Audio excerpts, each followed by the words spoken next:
Bonsoir. Oui, peut-être qu'il y a tellement d'habitués maintenant qu'on sait où on est. Mais pour ceux qui ne savent pas encore où on est, il se trouve que c'est la maison des architectes. Une maison qui a été un legs donc, il y a plus d'un siècle, 1905, et qui a profité donc à des générations d'architectes qui s'y retrouvent, qui essayent de l'ouvrir le plus possible. Quand j'ai eu vent que Jean-Pierre cherchait un lieu, parmi d'autres lieux, parce que c'est des gens qui font du vagabondage, et je pense que c'est toujours sage de le faire plutôt que de s'en créer un lieu. Mais nous aussi, on a essayé d'être un port d'attache pour qu'il puisse y venir des gens de tout poil, causer et faire en sorte à ce que le soir on sorte peut-être un peu moins idiot. Mais le matin, on aura déjà tout oublié, donc on aura de nouveau envie. Enfin bon, peut-être que oui, peut-être que non. En tout cas, vous êtes ici les bienvenus toujours. On essaye l'année prochaine d'agrandir un petit peu tout ça avec des expos qui vont venir, notamment de quelqu'un Philippe de Gobert, qui est un artiste belge qui a eu la bonne idée d'être invité par la ville du Havre, où il a fait son interprétation de la reconstruction d'Auguste Perret et du centre-ville du Havre, qui, après les bombardements de la Seconde Guerre, ont dû faire peau neuve, et il ne nous semblait pas idiot de faire le parallèle avec Marseille, autre port, et surtout avec sa personne emblématique autour de Marseille. Merci. Pouillon, voilà. Merci pour l'aide. Bon, voilà, donc ça c'est pour à venir, autre que les manifestations de l'UFOP, pardon. Jean-Pierre, merci en tout cas d'être là. Merci encore et toujours de l'accueil très agréable, très disponible, de tous les moyens qui sont mis à disposition de l'Université populaire, et nous en avons bien besoin. Donc je vois ce soir, pour la plupart, des visages connus, des visages d'amis, mais pas beaucoup, 2, 3 visages nouveaux. C'est bien, ça veut dire que l'information continue à circuler. Alors ce soir, je suis particulièrement content, heureux et très honoré de pouvoir vous présenter Claude Gamel. Claude Gamel est économiste, professeur des universités à Aix-Marseille Université. Il est maintenant rattaché au LEST, laboratoire d'études sociales sur le travail. Mais c'est un attachement à ce labo qui est relativement récent. Il a passé de nombreuses années de sa vie à des recherches plus particulièrement orientées à propos du social, de la société, mais aussi de plein d'autres choses. Et sa conférence est un peu atypique, parce que c'est une conférence qui est à la fois à portée philosophique, par quelqu'un qui a des connaissances importantes en économie. Donc ça va être ce mix-là qui va nous présenter. Et Claude Gamel a écrit le livre que vous avez certainement vu dans les messages que vous avez adressés, qui est Esquisse d'un libéralisme soutenable. Donc libéralisme, on fait souvent l'amalgame avec le néolibéralisme, mais Claude nous expliquera comment le libéralisme peut être un mode de fonctionnement assez équilibré, qui permet à tout le monde de bien vivre ensemble, même si j'aime pas bien cette appellation. Je suis d'autant honoré de recevoir Claude Gamel que la semaine prochaine, le 15 novembre, il recevra le prix. Je vais lire parce que là ça commence à devenir compliqué, parce que ce sont des gros mots. Alors il va recevoir le prix Grammaticus Neumann de l'Académie des sciences morales et politiques pour son ouvrage, je viens de vous en parler, L'esquisse d'un libéralisme soutenable. Et ce livre a été publié par les presses de l'Université de France, et notamment dans la collection Génération Libre, qui est la collection qui vise à diffuser une pensée libérale, rénovée et adaptée aux enjeux actuels. Le prix Grammaticus Neumann, il faut quand même que je vous en dise un tout petit peu, c'est un prix qui est décerné par l'Académie des sciences morales et politiques, et qui est la plus ancienne institution consacrée aux sciences de l'homme.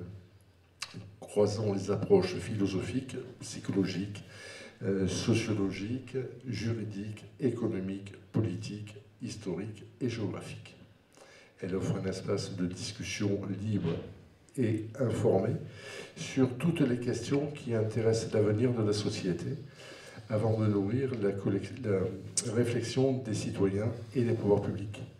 Cette institution, donc cette Académie des sciences morales et politiques, est composée de 50 membres, 12 associés étrangers et 60 correspondants, parmi lesquels se mêlent universitaires et acteurs de la vie politique, économique, judiciaire, sociale ou culturelle, unis par une même exigence de rigueur intellectuelle. Donc c'est pas le prix Nobel, mais c'est pas loin. En tous les cas, Claude, je suis vraiment très heureux que tu aies accepté de participer à notre programme. Vraiment, c'est un grand honneur pour nous de recevoir des intervenants de ta qualité.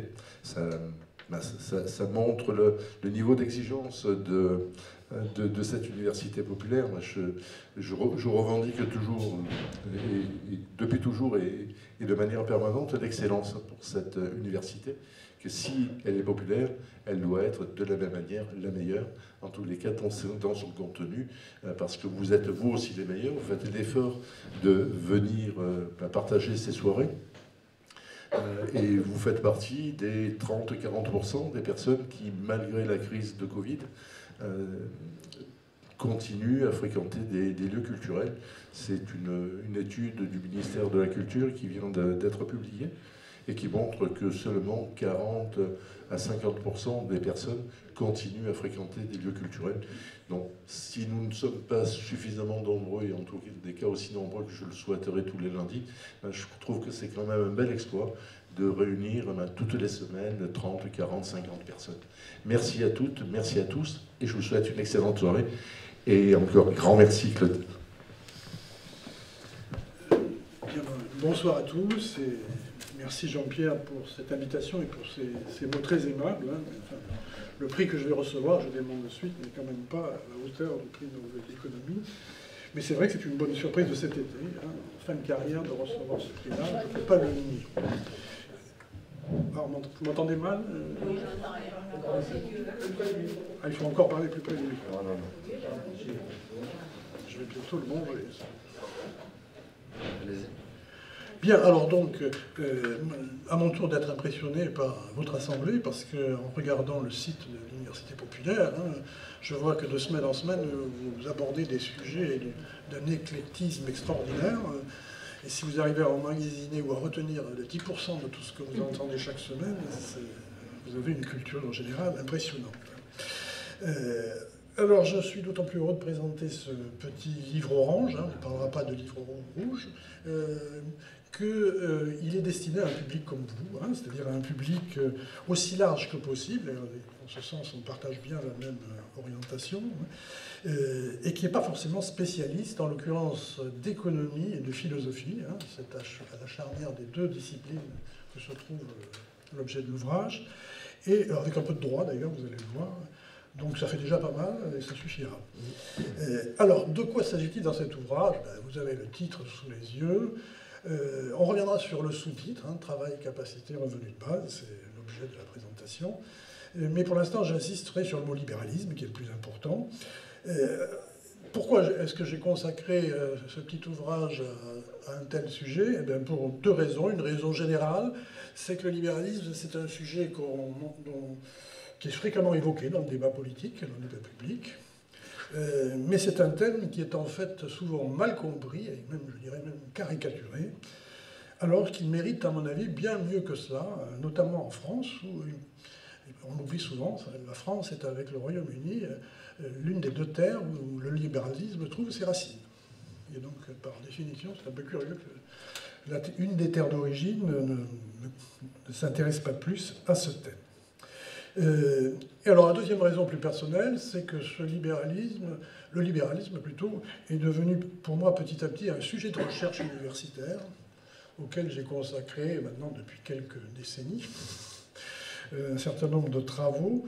Et justement, c'est par ce biais-là que je voudrais commencer mon exposé, c'est-à-dire vous expliquer les ingrédients personnels qui m'ont conduit à développer ce sujet, mais que je considère comme un sujet de recherche. Je ne suis pas tombé tel Obélix dans le libéralisme dès l'origine. C'est à force de réfléchir et de comparer un certain nombre de textes que je me suis dit que ça valait la peine d'y consacrer un peu plus de temps. Alors, quels sont les ingrédients? Eh bien, on va commencer de suite. J'espère que c'est à peu près lisible. De toute façon, même pour ceux qui sont à distance, je vais essayer d'être un peu plus complet dans mon exposé oral que ce que vous avez évidemment sous les yeux pour ceux qui sont dans la salle. Eh bien, à l'origine, vous voyez que ça ne date pas d'hier.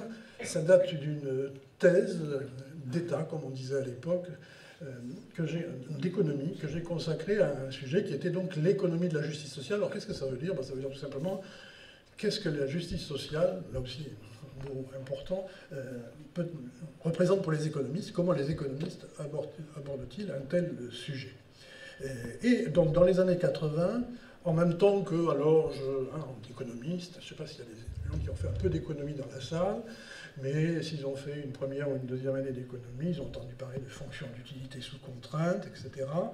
Donc l'économie, c'est quelque chose qui se définit assez facilement, du moins la microéconomie, par un principe d'utilité qui se décline aussi bien au niveau individuel, fonction d'utilité sous contrainte, en première année, premier semestre d'économie, c'est en général comme ça qu'on aborde le thème, et qui se décline aussi au niveau collectif. Et donc la bonne société vue par les économistes, pour faire bref, c'est la société qui assure l'utilité collective la plus grande. Sachant que l'utilité collective, pour un économiste, pas de problème, c'est la somme des utilités individuelles. Alors, ça, pas de problème, oui, mais quand on rentre dans les détails, si vous faites la somme des utilités individuelles, encore faut-il que les utilités de chacun soient exprimées dans la même unité. On n'additionne pas, comme vous le savez depuis l'école primaire, des kilos d'un bien et des mètres de quelque chose d'autre. Il faut la même unité. Et donc, je vous passe tous les détails, mais donc il y avait de quoi faire une thèse sur le sujet, sur l'orientation tournée vers la justice sociale comme maximisation, comme disent les économistes, de l'utilité collective ou du bien-être social. C'est une expression qu'on verra en cours de route aussi apparaître. Alors, quand on en arrive là, et moi j'ai été amené à regarder un peu les origines de cette façon de poser le problème, eh bien on en arrive à un mot que j'ai mis en gras dans la diapo là, c'est que pendant longtemps les économistes ont fait de l'utilitarisme sans le savoir. Maintenant ils le savent plus, quand même. Mais je suis un peu méchant avec mes collègues, mais quand même, à l'époque, traiter un tel sujet était hors économie. Tu fais de la philosophie, tu es perdu pour la discipline, au revoir, mais tant pis pour toi. En fait, non, l'utilitarisme, c'est une vieille philosophie, donc, philosophie qui remonte au moins il y a 2 siècles. Je citerai un seul nom que je n'ai pas mis sur le transparent là, c'est Jérémie Bentham, qui, à la fin du XVIIIe siècle, parlait du plus grand bonheur du plus grand nombre. Le plus grand bonheur du plus grand nombre, c'est la meilleure société utilitariste, au sens utilitariste du terme. Ça fait écho, 2 siècles après, à l'utilité collective la plus grande possible. Alors tout ceci est bien joli, mais c'est donc un principe d'utilité. Et j'ai été amené assez vite à prendre du recul avec ce principe par rapport à ce principe d'utilité, parce qu'en même temps, dans les années 80, venait d'être traduit un ouvrage important d'un économiste libéral bien connu, qui s'appelle Friedrich Hayek, ouvrage traduit dans les années 80, mais qui datait des années 70, s'appelle « Droit, législation et liberté », et ce qui m'a intéressé à l'époque, c'est le sous-titre de l'ouvrage, c'est en 3 tomes, c'est assez épais, mais il n'y a pas une équation dedans. Le sous-titre, c'est « Une nouvelle formulation des principes libéraux de justice et d'économie politique ». Principes libéraux de justice. Je lui dis, tiens, qu'est-ce que libéral peut dire par rapport à l'utilitarisme? Et puis, en même temps, n'avait pas encore été traduit, mais commençait à être connu. Alors, un ouvrage qui est encore plus important pour moi, c'est celui du philosophe américain John Rawls, qui venait de publier dans les années 70 un ouvrage qui a marqué, à mon avis, la philosophie morale pour quelques décennies, qui s'appelle tout simplement Théorie de la justice, en anglais A Theory of Justice. Et lui aussi, point commun entre ces deux auteurs qui n'ont pas le même libéralisme, on va le voir, mais ont comme tête de turc ou comme adversaire commun l'utilitarisme. L'un parle de l'erreur constructiviste de l'utilitarisme, je ne vais pas rentrer dans le détail, et l'autre dit, en tant que philosophe épris de liberté, je voudrais définir une conception de la justice alternative à l'utilitarisme. C'est vraiment par rapport à cet utilitarisme-là que se définissaient ces deux auteurs. Et donc, voilà, c'est comme ça que je suis rentré dans le sujet en disant, bon, j'ai glissé petit à petit d'un principe d'utilité à un principe de liberté. Et c'est pas la même chose, vous allez le voir. Alors, deuxième ingrédient, eh bien, à partir des années 80, donc, après la thèse, après être inséré dans la carrière, j'ai continué à creuser ce sillon-là, et donc, stimulé par les deux premiers auteurs que je viens de citer, Hayek et Rawls, eh bien, j'ai poursuivi un peu des lectures comparatives. Comparative, hein, je dis bien, je ne suis pas un spécialiste d'un auteur. Hein, souvent dans le milieu universitaire, on se spécialise, on peut être le spécialiste de tel auteur. Moi, j'essaye d'avoir une lecture un petit peu comparative, c'est le mot qui me convient le mieux. C'est-à-dire qu'entre des auteurs importants, rivaux souvent, j'essaie de voir où sont les convergences éventuelles qu'ils ont, mais aussi évidemment les points à partir desquels on voit qu'ils divergent. Et donc, bon, ça fait un certain nombre d'articles universitaires. Et donc, ce que je les appelle, donc, mes grands libéraux, hein, libéraux entre guillemets, on va voir pourquoi dans un instant.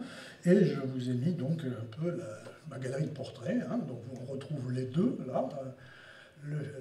L'économiste d'origine autrichienne qui a pris la nationalité britannique, Hayek. Un Français, Serge-Christophe Kolm, seul, polytechnicien, mais qui très intéressé par la philosophie de l'économie.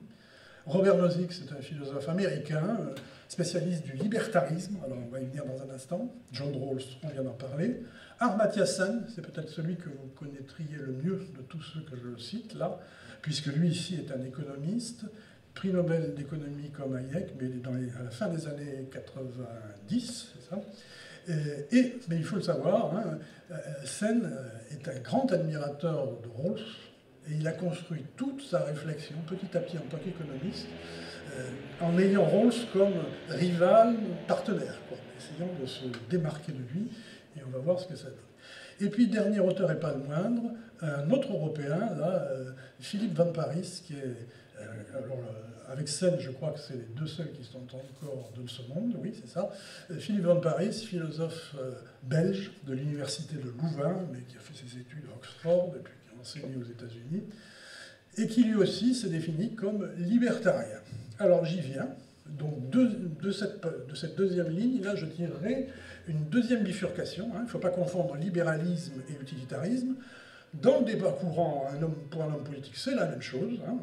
L'efficacité, la recherche de l'efficacité, c'est du libéralisme, pas du tout, c'est de l'utilitarisme.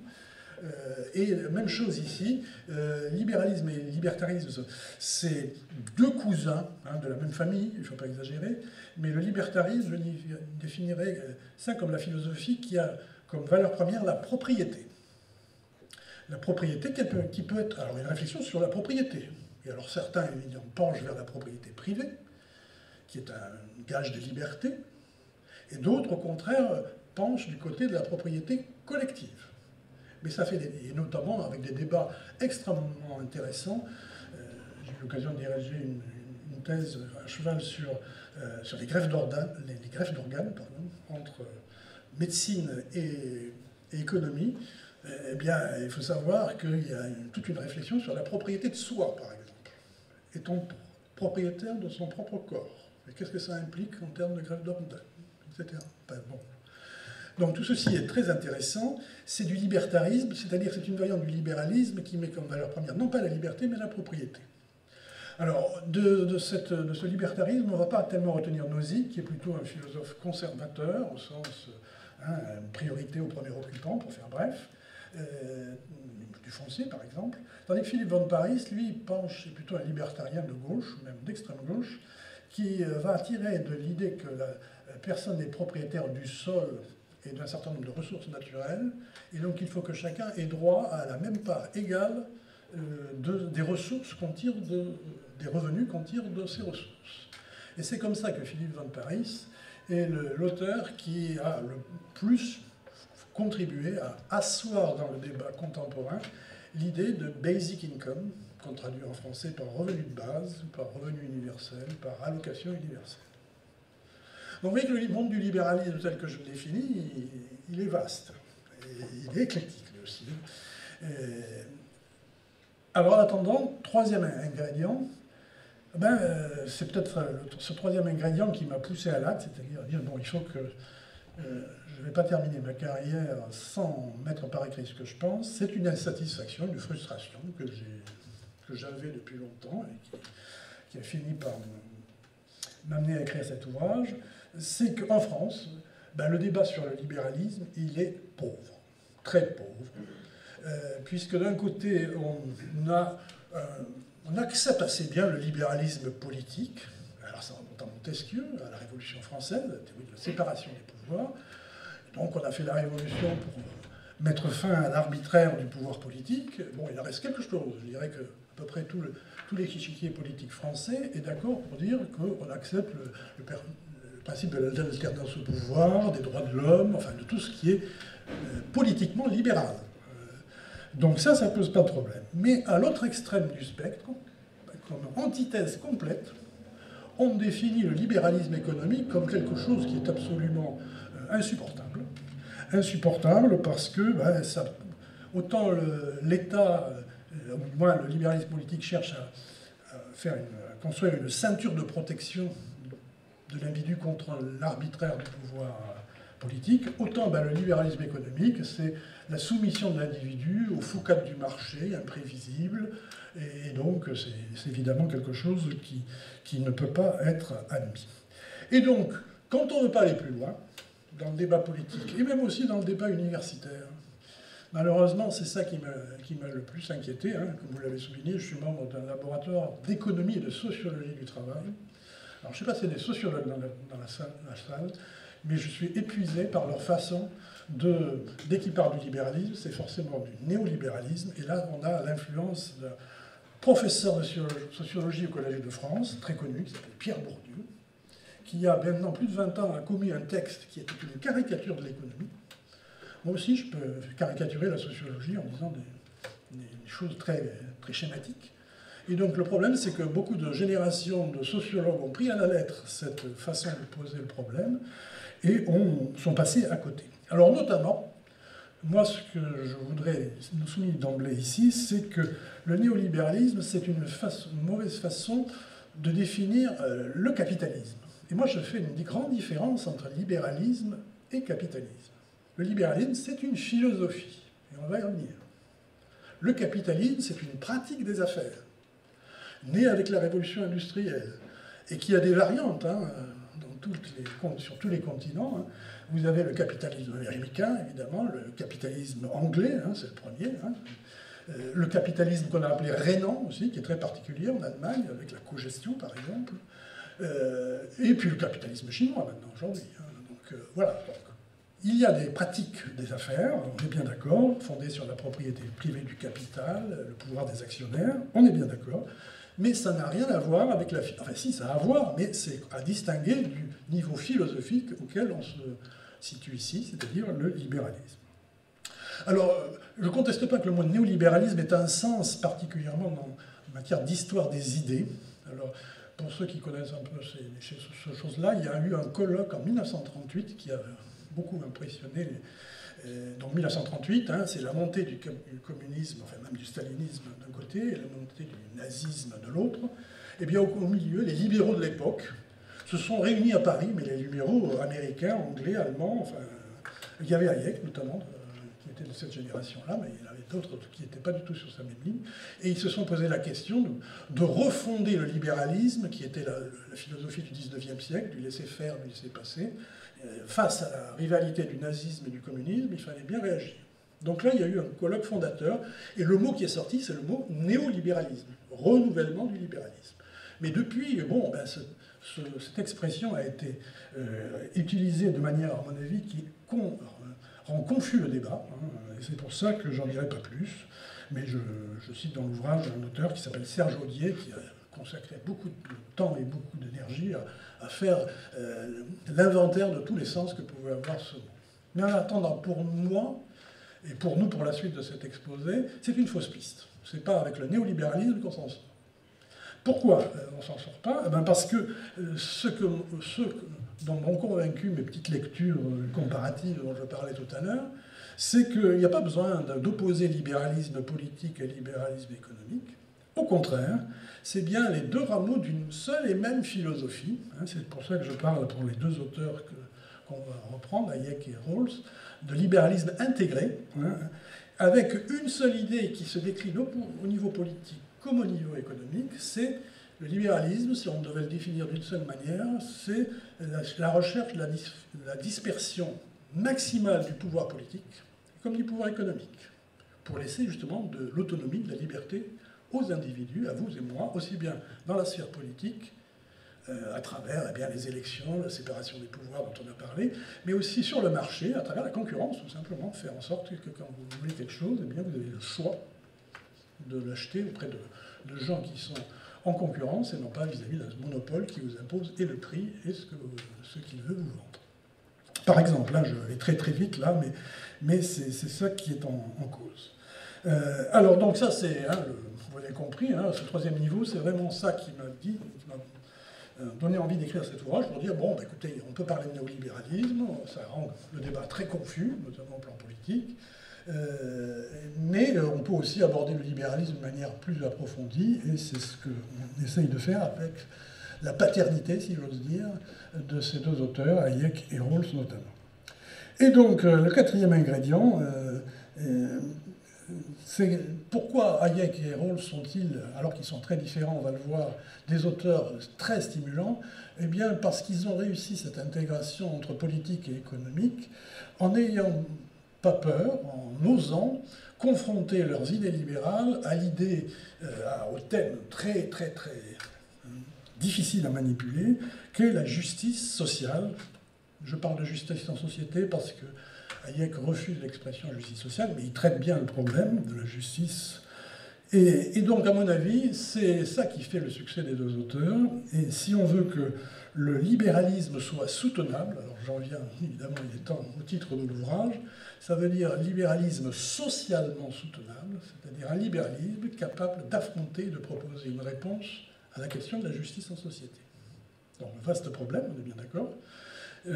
Mais en attendant, c'est comme ça que, eh bien, non seulement le libéralisme pourrait être éventuellement supportable, au sens, bon, on fera avec, mais également aussi, pourquoi pas, on pourra éventuellement, ce libéralisme-là, susciter l'adhésion des citoyens et que vous et moi, ça après chacun fait son parcours et on n'est pas obligé d'y adhérer, mais enfin, l'enjeu il est là. Ce n'est pas la bête noire qu'on caricature sous le petit slogan néolibéralisme dont je parlais tout à l'heure. Alors, comment faire pour rendre ce libéralisme socialement soutenable? Alors, c'est mon deuxième transparent, c'est pas le plus important, mais on progresse. Alors, pour rentrer dans le sujet, eh bien, vous avez les 4 points clés que je voudrais développer par la suite. D'abord, première piste, eh bien, j'aurais pu me situer dans le sillage de Hayek, mais comme vous le voyez, je lui reproche non pas d'être rigoureux, au contraire, c'est une mécanique, une dialectique extraordinaire, Hayek. Pour moi, Hayek, c'est l'équivalent de Marx dans le monde libéral. Thèse, antithèse et synthèse. Donc c'est très rigoureux, mais c'est très rigoureux au plan intellectuel, mais c'est trop rigoureux au plan social, et c'est ça que je voudrais en 2 mots dire à travers les 3 phrases que j'ai mises ici en haut. Où est la dialectique? La dialectique chez Hayek, elle consiste à dire qu'il y a d'un côté thèse, une société qui est tellement complexe que personne ne peut prétendre la piloter, la maîtriser. Nous sommes tous citoyens, acteurs du système, nous vivons en société, mais personne n'en est le pilote.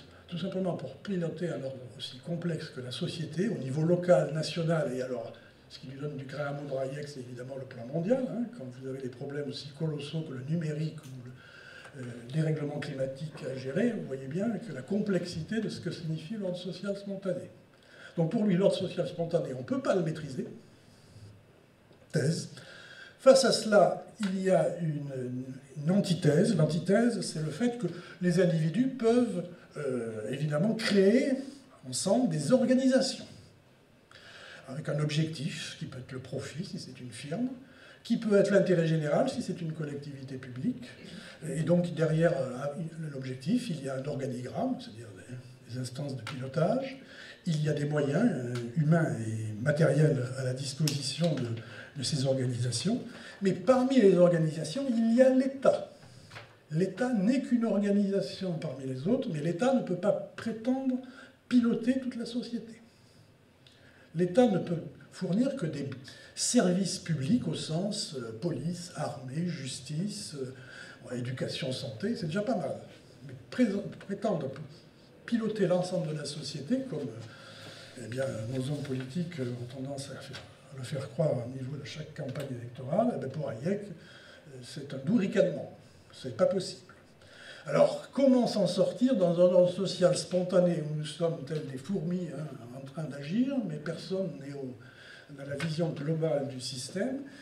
Eh bien, la réponse de Hayek, c'est qu'il faut essayer de repérer ce qu'il appelle des règles de juste conduite.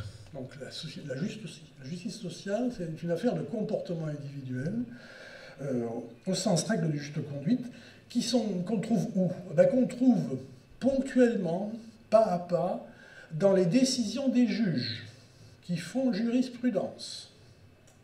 Donc c'est la sagesse des juges stratifiée, qu'on appelle la jurisprudence, qui montre que face à un conflit, il faut trancher de telle ou telle manière, et si un autre juge à l'autre bout du pays reprend la même décision, c'est cette règle-là qui semble la meilleure pour, d'un côté, eh bien, assurer la liberté des individus, chacun poursuit ses objectifs, donc le juge il est là pour trancher la règle, choisir la règle qui permet à chacun de poursuivre ses objectifs de manière paisible.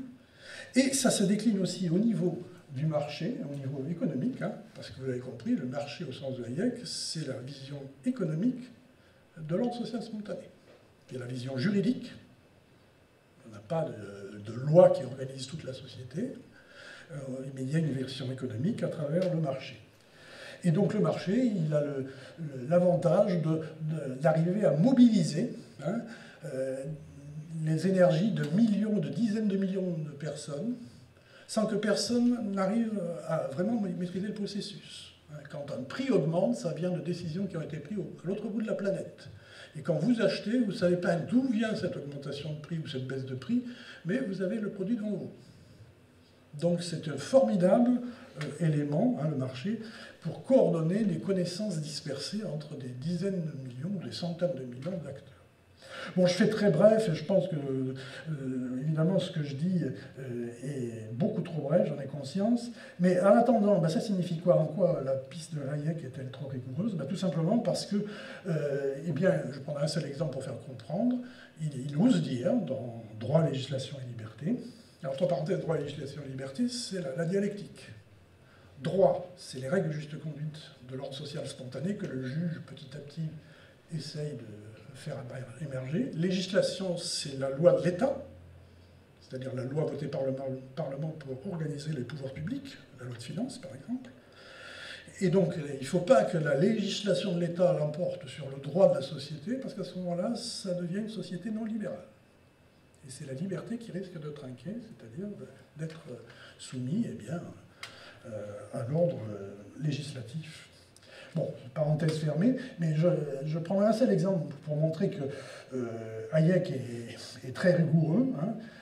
Quand il vous dit, par exemple, que la fonction des prix sur un marché qui fluctue, selon la loi de l'offre et la demande, il n'y a pas besoin de faire l'économie profonde pour comprendre ce que ça signifie, eh bien, le prix est un signal qui dit aux individus ce qu'ils devraient faire dans leur intérêt personnel comme dans l'intérêt général, mais ça ne récompense absolument pas les mérites que les gens ont pu prendre en prenant des initiatives, en prenant des risques. Et il se peut très bien qu'ils arrivent avec un nouveau produit ou avec une production agricole, pour prendre le domaine agricole, sur le marché au moment où à l'autre bout de la planète il y a une surproduction et les prix s'effondrent. Le jeune agriculteur, il a fait tout ce qu'il fallait pour investir au mieux dans tel secteur, etc. Eh bien, le marché lui dit, le prix baisse, ben, c'est pas le bon moment, tu vas faire faillite. Mais il vaut mieux faire la faillite d'un individu que, je dirais, le désastre général. Donc voilà la logique de Hayek. Elle est difficile à avaler, c'est le moins qu'on puisse dire, mais elle se tient de bout en bout. Et donc ce que je retiens moi, c'est que cette idée d'ordre social spontané, il ne faut pas l'évacuer.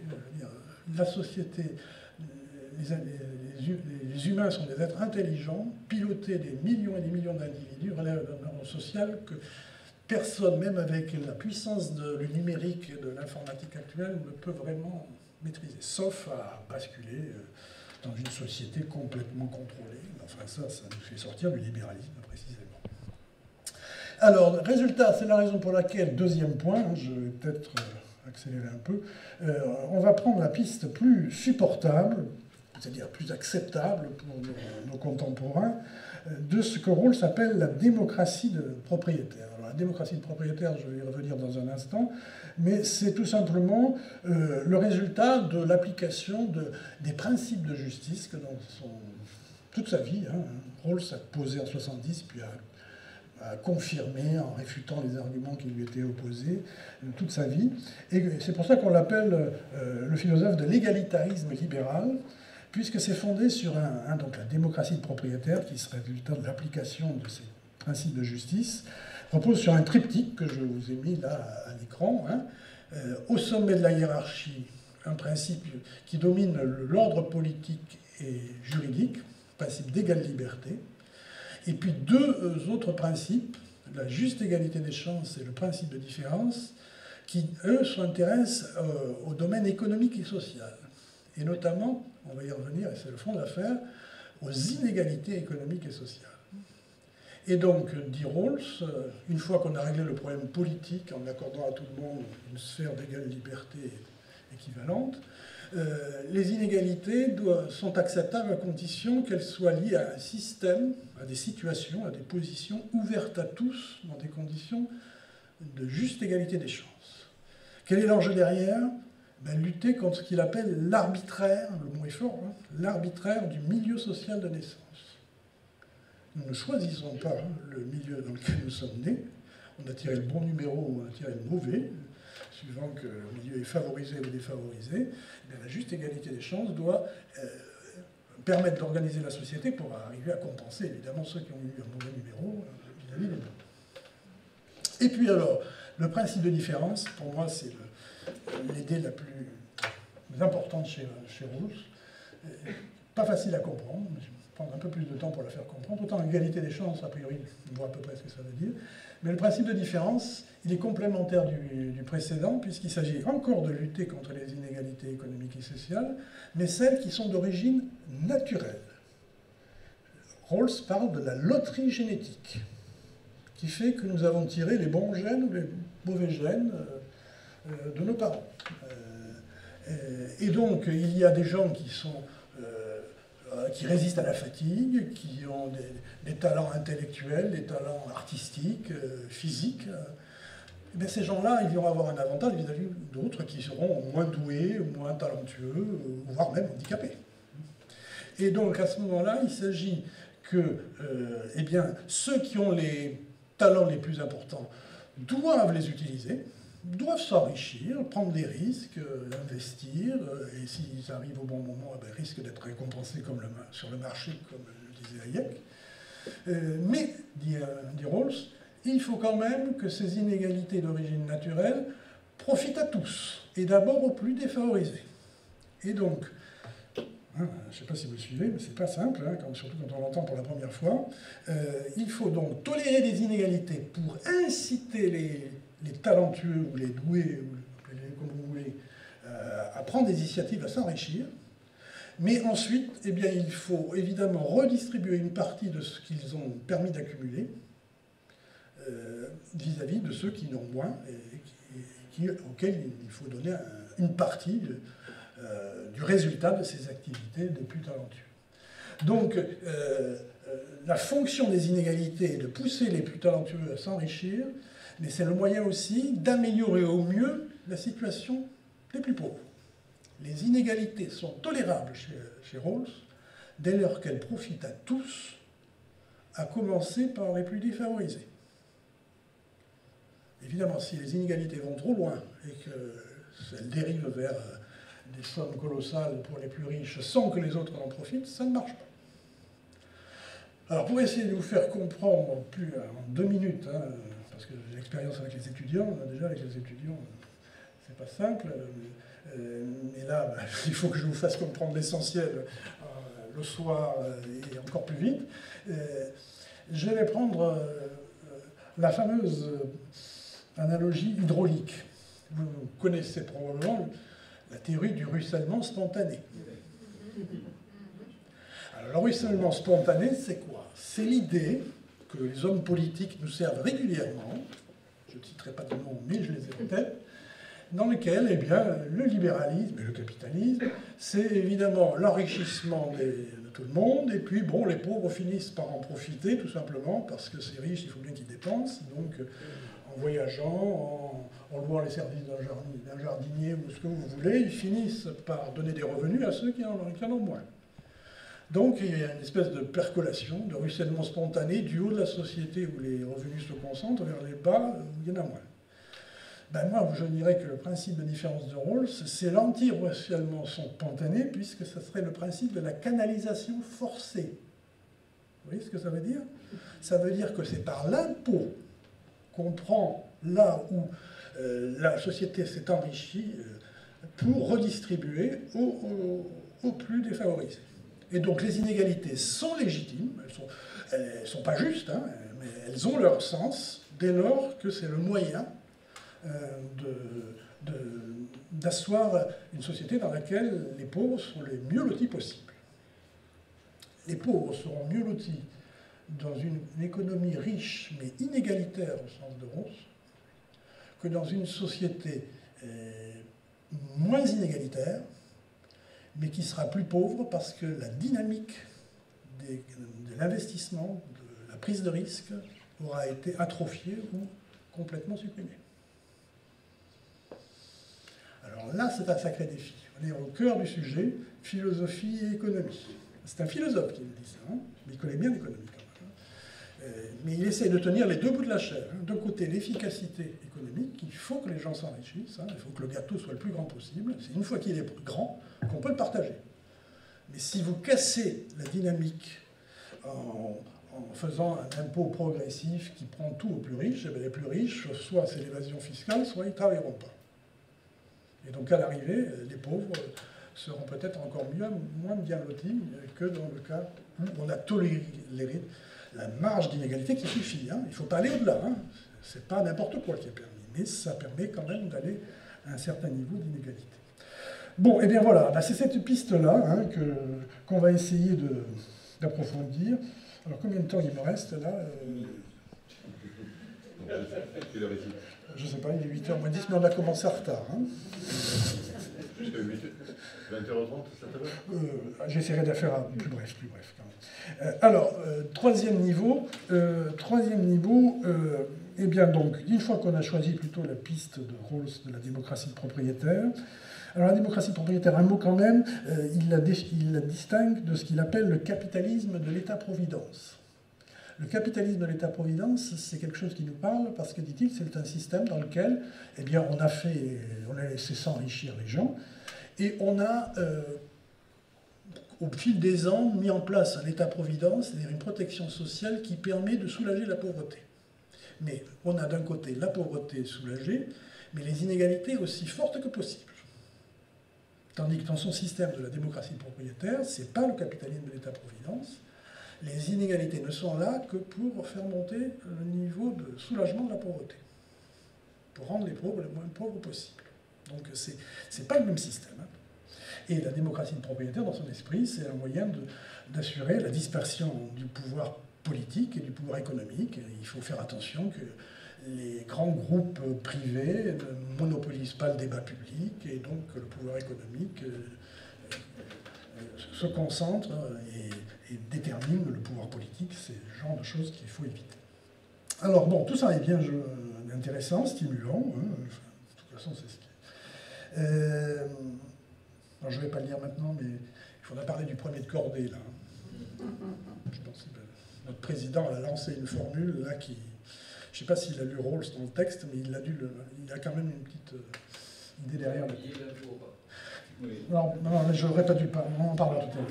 Alors, pour l'instant, troisième point, il s'agit quand même d'être concret et donc de passer de la philosophie à l'économie. Et donc, mon projet, hein, c'était donc de maintenir l'architecture de Rawls, la hiérarchie des principes, égale liberté, juste égalité des chances et principe de différence, mais en essayant de les préciser, voire de les remanier profondément pour les rendre, je dirais, plus opérationnels, pour les traduire en propositions de politique économique. Et donc, je vous ai mis en rouge, évidemment, ce que j'ai essayé de faire. Alors, évidemment, je me suis permis à la fin de ma carrière des choses que j'aurais jamais osé au début, mais donc... On a des audaces, on risque plus grand-chose. Donc, ma définition du libéralisme socialement soutenable, c'est donc une tentative de combiner des pièces de puzzle différentes, c'est-à-dire d'auteurs différents. Hein, je prends des idées aux uns et aux autres. J'essaye de les emboîter autant que faire se peut avec des pièces que j'ajoute moi, inédites. Et évidemment, l'esquisse du libéralisme soutenable que j'essaye de dresser, eh bien, sera réussie uniquement si, évidemment, à l'arrivée, les pièces s'emboîtent assez à peu près. Hein.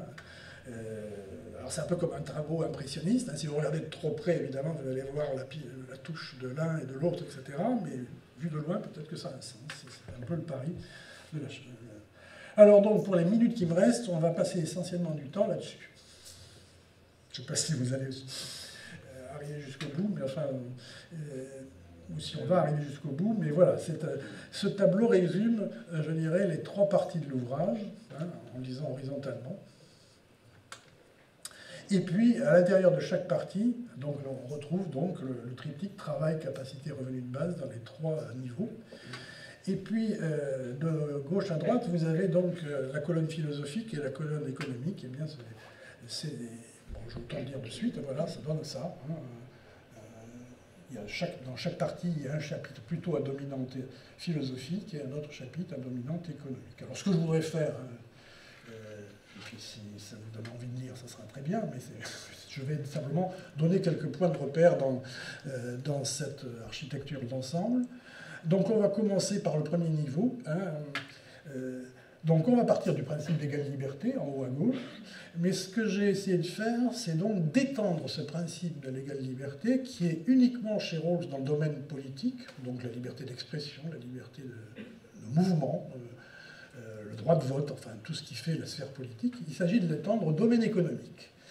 Et l'air de rien, je ne vais pas développer beaucoup, mais c'est un débat fondamental qu'on a là sur les droits économiques et sociaux. Donc la Révolution française, pour faire bref, c'est les droits civils et politiques, hein, la Déclaration des droits de l'homme et du citoyen.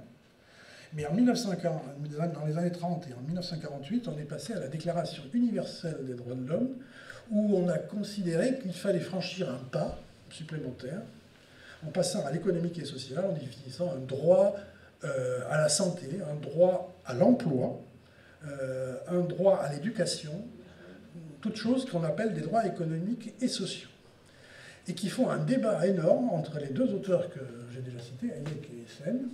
Pour Hayek, ces droits économiques et sociaux, c'est une illusion, parce que tant que vous n'avez pas défini qui paye et comment on organise ces droits, ben vous pouvez proclamer droit au logement, mais il y aura toujours des gens dans la rue. Je fais très bref, hein, caricatural, pour faire comprendre. Et de l'autre côté, Sen nous dira, bon, écoutez, le droit économique et social, c'est compliqué, en effet, il ne suffit pas de le mettre dans la Constitution, il faut mettre des moyens, il faut mettre de l'argent derrière, tout en restant libéral.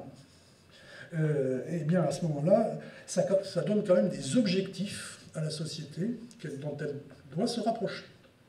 Et donc, le consensus, notamment avec Rawls, se fait sur l'idée que eh bien, ces droits économiques et sociaux, il faut les mettre en préambule de la Constitution, comme objectif que la société se donne, mais pas avec une valeur constitutionnelle. Sous-entendu, on ne peut pas émuler une loi si elle n'est pas conforme aux droits économiques et sociaux. Enfin, je n'en dis pas plus, mais c'est un débat alors, de droit, là, il y a les juristes dans la salle, ils verront peut-être plus l'intérêt de tout ça, mais j'en dirai pas plus à ce niveau-là parce que le temps tourne. Alors, on va glisser de la première colonne à la deuxième colonne. Et donc, comment traduire ce principe d'égale liberté? Alors, dans mon ouvrage, là, je vais prendre un droit qui me paraît mal assuré, qui est le droit à l'emploi.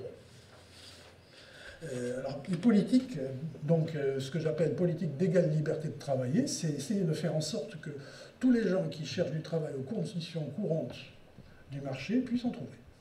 Or, en France, hein, on a deux chiffres qu'on traîne depuis au moins 30 ans, si ce n'est 40 ans, hein, la fin des 30 glorieuses. C'est un taux de chômage des jeunes supérieur à 20%, quelquefois jusqu'à 25%, de 16 à 25 ans. Et taux de chômage général qui n'est jamais descendu en dessous de 7%, 8%, alors que dans d'autres pays très voisins, on est à 2,5-3%. Alors c'est ça qui est en cause. Et donc là, l'idée, eh bien, c'est de prendre au sérieux l'idée d'égale liberté. Hein. Il faut que chacun ait la liberté de travailler s'il le souhaite, et non pas d'être condamné au chômage de longue durée. Et donc ça signifie eh ben, quelques éléments. Hein. L'ouverture du marché du travail aux outsiders, ça signifie quoi en termes clairs? Ben, ça signifie qu'il faut changer de conception du code du travail. Le code du travail est tellement précis, tellement compliqué, qu'on a voulu faire du marché du travail une organisation au sens de Hayek.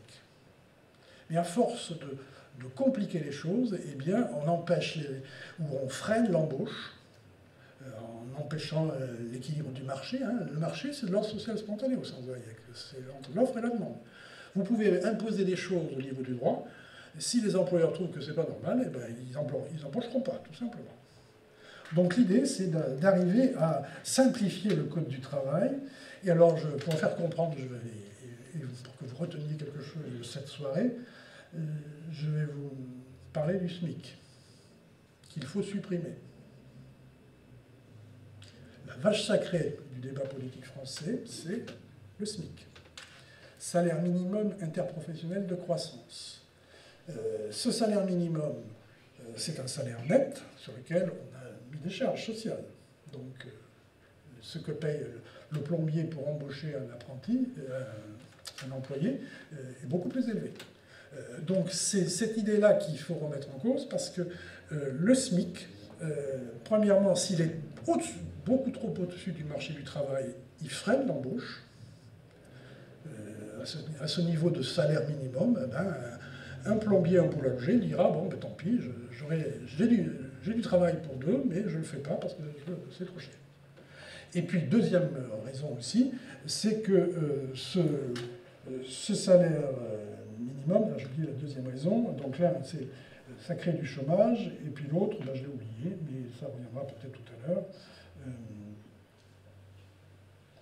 Enfin, peu importe. Donc, le salaire minimum est un élément qui illustre, je dirais, la dérive du Code du travail en France, à tel point que les hommes politiques en ont eu conscience, hein, depuis les années 90, depuis Balladur et tous les gouvernements qui se sont succédés, ont exonéré le SMIC de charges sociales patronales.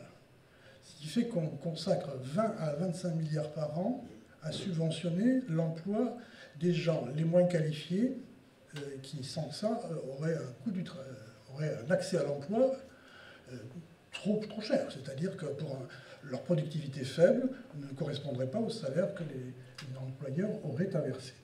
Donc voilà, ça c'est un élément clé. Hein, il s'agit de supprimer la dualité du marché du travail entre les insiders qui sont protégés et les outsiders qui sont dans la file d'attente. Je fais allusion à un auteur aussi des années 90, qui était dans le cabinet de Pierre Mauroy, donc socialiste, qui avait créé un ouvrage qui s'appelait « La préférence française pour le chômage ». C'est exactement ça. C'est-à-dire qu'à force de corseter le marché du travail, la seule variable d'ajustement, c'est la file d'attente des gens qui attendent, et notamment les jeunes. Donc vaste problème, vous voyez qu'il y a beaucoup de choses à faire. Alors, deuxième piste, eh bien, le contrat de travail unique. Alors ça, c'est une idée qui n'est pas personnelle, mais qui traîne depuis une quinzaine d'années. C'est l'idée qu'il faut supprimer la séparation entre CDI et CDD. Les uns sont bien protégés, les autres sont plutôt contraints à la précarité. Donc un contrat de travail unique, c'est un contrat de travail dont les droits augmenterait au fur et à mesure de la présence des salariés dans l'entreprise. Donc ça mettrait fin à une espèce de dualité entre le marché primaire des gens protégés, CDI pour faire bref, et le marché secondaire des emplois précaires. Autre idée, le partage des profits. Alors là, c'est l'idée qu'on pourrait gagner en emploi si on arrivait à convaincre tout le monde, au lieu d'avoir 100% de salaire fixe, d'avoir 80% de salaire fixe et 20% de participation au profit de l'entreprise. Ce qui voudrait dire que les profits sont partagés par les actionnaires avec leurs salariés. Et alors, ce que j'ajoute dans l'accord Biel, parce que cette idée de l'économie du partage, elle n'est pas nouvelle, c'est que si on couple ça avec un revenu de base, le revenu de base, c'est ce qu'on verra à la fin, c'est-à-dire le revenu inconditionnel que tout le monde touche, on pourrait peut-être mieux faire accepter cette flexibilité de 20% de la rémunération mensuelle, parce que vous auriez, je sais pas, un revenu à 3 strates, le revenu de base payé sur fonds publics, inconditionnel, 500 €, le salaire fixe payé par l'employeur, à hauteur de 80% actuellement, et puis 20% qui serait la partie fluctuante. Hein. Quand l'entreprise gagne beaucoup d'argent, les salariés en gagneraient aussi. Donc la flexibilité du troisième niveau serait peut-être plus facile à accepter grâce à la garantie inconditionnelle du niveau initial de revenu de base. Et puis une protection sociale autrement financée, ben là c'est l'idée que, j'y faisais allusion après avec le SMIC, qu'on subventionne hein, pour employer les gens les moins productifs, eh bien il faudrait passer à un impôt plutôt qu'à des cotisations sociales. Et donc là on a déjà une piste que Michel Rocard a ouverte il y a 30 ans, qui s'appelle la contribution sociale généralisée, CSG, je ne sais pas si vous voyez ce que c'est, mais la contribution sociale généralisée, le moins important c'est généraliser. Ça veut dire qu'on finance la sécurité sociale non seulement sur le travail, mais également sur les revenus du capital et également sur les revenus de remplacement, c'est-à-dire les retraites, par exemple. Tout le monde contribue au système. Tandis que dans la version initiale de 1946, il n'y a que les salariés qui cotisent, c'est le système dit bismarckien, comme on dit à l'époque.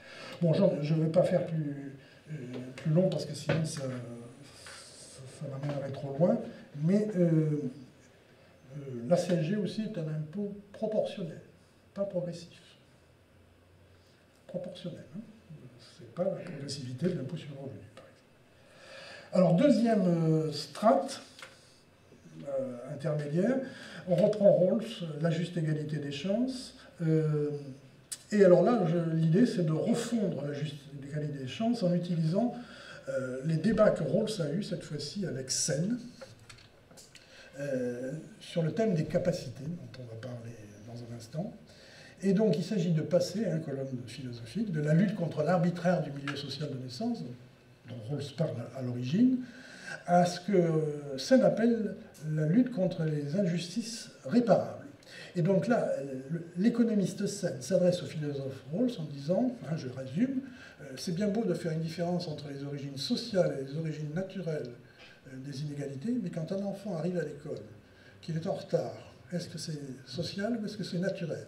On ne peut pas faire facilement le partage entre les deux niveaux philosophiques, l'inné et l'acquis, pour faire bref, le social et le naturel.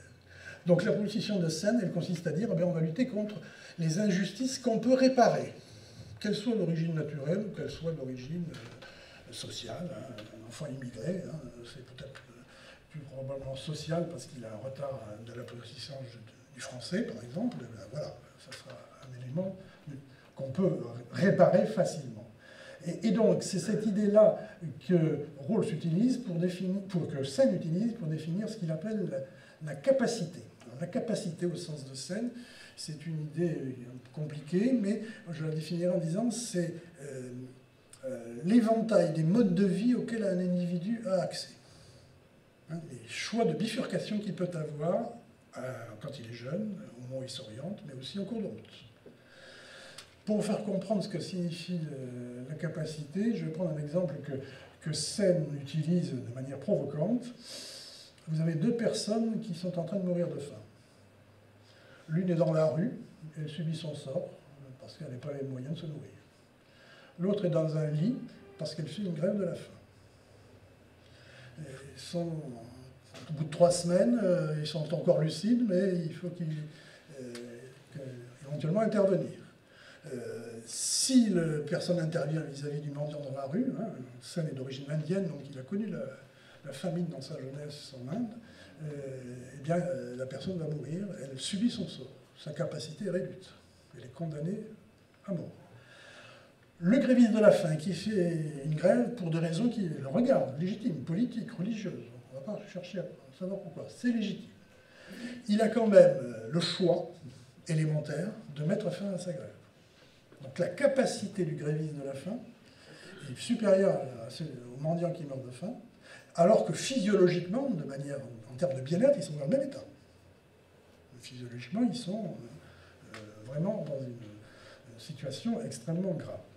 Donc voilà, c'est ça qu'on appelle la capacité, et donc il s'agit d'enrichir les capacités, et non pas de chercher forcément la juste égalité des chances. Hein.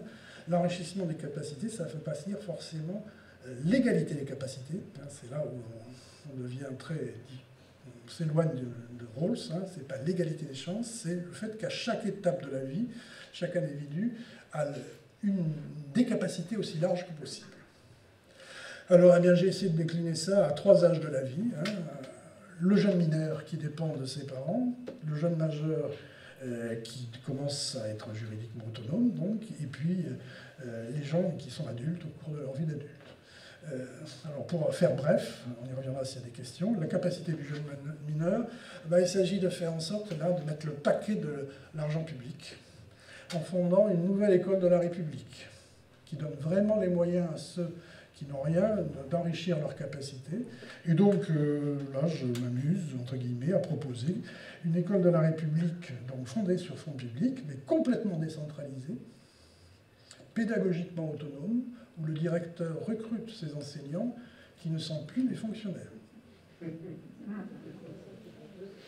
Et donc, on retient simplement un programme scolaire, il y a des inspections, et on donne au directeur d'école une subvention en fonction du handicap ou de la situation de chaque individu. Donc évidemment, ici à Marseille, dans les quartiers nord, les écoles seront très richement dotées. Et on fait un test chaque année, et on récompense éventuellement les enseignants pour... mais ils sont libres pédagogiquement. Ils ont un programme à atteindre, si possible, et on leur donne les moyens d'atteindre, mais ils sont libres. Donc on cherche de l'efficacité dans l'acte éducatif, c'est tout ce que ça veut dire dans ce système-là. Et ça reste, alors c'est pas l'école privée, mais ça pourrait l'être. Hein. S'il y a des gens qui veulent mettre de l'argent dans un système comme ça, eh bien, ça peut être par exemple des écoles privées sous contrat, on connaît là, ça existe. Ils peuvent participer à l'effort d'éducation nationale, mais décentralisé, j'insiste là-dessus. Hein. Ce n'est pas le système actuel. On dynamite le système actuel. La capacité du jeune majeur. La capacité du jeune majeur, l'âge, c'est l'expérience de l'universitaire pendant 40 ans qui me fait dire qu'on est allé trop loin dans ce qu'on appelle la démocratisation quantitative de l'enseignement supérieur. On a cru, à droite et à gauche, que pour résoudre le problème du chômage, il fallait que tout le monde aille à l'école primaire, ça on est d'accord, fin de classe, scolarité obligatoire, tout le monde arrive au bac, après le bac, tout le monde à la licence, et après la licence, tout le monde au master. Résultat, on a une montée pyramidale des effectifs, mais par contre, dans la hiérarchie des employeurs, c'est une montée cylindrique des effectifs, mais il y a une pyramide des emplois. Il n'y a pas suffisamment d'emplois pour accueillir tous les bacs plus 5. Et donc le résultat, c'est qu'on crée des frustrés, qui vont certes avoir un emploi, hein, il vaut mieux avoir un bac plus 5 que ne pas en avoir, qu'un bac plus 3 qu'un bac, mais vous n'aurez pas un niveau de salaire extraordinaire, surtout dans certaines filières. Et donc l'idée, là, c'est carrément de dire, eh bien, il faut passer à un système que j'appelle la démocratisation qualitative de l'enseignement supérieur, en se rappelant qu'un diplôme, c'est un signal pour l'employeur. Ce qui fait la valeur d'un diplôme, c'est l'homogénéité des gens qui sont diplômés. Si toute une promotion arrive au même diplôme, les très bons, mais aussi les moins bons qui sont arrivés parce que tout un tas de systèmes qui permettent d'arriver au diplôme, eh bien l'employeur ne s'y retrouve plus. Hein, le signal diplôme n'est pas fiable. Et il se retournera vers autre chose. Donc en termes clairs, ça veut dire que l'université française doit devenir sélective et concurrentielle et passer à un financement qui peut être en partie privé. Je ne suis pas en train de décrire un monde extraordinaire, je suis en train de décrire ce qui existe de l'autre côté de la Manche, aux États-Unis et ailleurs. Alors avec un problème que je vois légitimement surgir aussitôt à vos regards, mais comment on paye des études supérieures privées, qui représentent des sommes colossales? Et bien là, je mets dans la corbeille deux systèmes qui existent déjà. Le plus connu, c'est le système australien, où l'argent public il est mis dans des prêts que les étudiants peuvent souscrire à taux zéro, gratuitement, et qu'ils remboursent après leurs études. Mais encore mieux, il y a le système de l'Oregon, de l'État de l'Oregon aux États-Unis, où les études restent gratuites, mais les étudiants, à la sortie, remboursent leurs études par une fraction du revenu qu'ils ont. Et si les études ont été bonnes, qu'ils sont arrivés à un niveau de salaire important, ils auront beaucoup à payer. Par contre, ceux qui ont échoué ou qui n'ont pas réussi à obtenir un emploi bien rémunéré, eh bien, ils pourront évidemment avoir un niveau de prélèvement inférieur. Donc voilà, l'idée là, c'est de dire qu'il faut restaurer la valeur du diplôme, et pour cela, il ne faut pas hésiter à se donner les moyens, parce que sinon, on arrive à un système qui arrive à ses limites actuellement. Je le vois malheureusement, j'enseigne le bac plus 2 à bac plus 5, je fais la comparaison avec il y a 20 ans ou 40 ans. Dernier niveau, à tous les âges de la vie d'adulte, la capacité de bifurquer, là, ça veut dire quoi? Ça veut dire tout simplement que le système actuellement de formation professionnelle continue, il est fondé sur les insiders dont je parlais tout à l'heure, c'est-à-dire les gens qui ont déjà un emploi. Or, ceux qui ont le plus besoin de se former à un moment critique, s'ils perdent leur emploi à 40 ou 50 ans, ce sont les chômeurs, notamment les chômeurs de longue durée.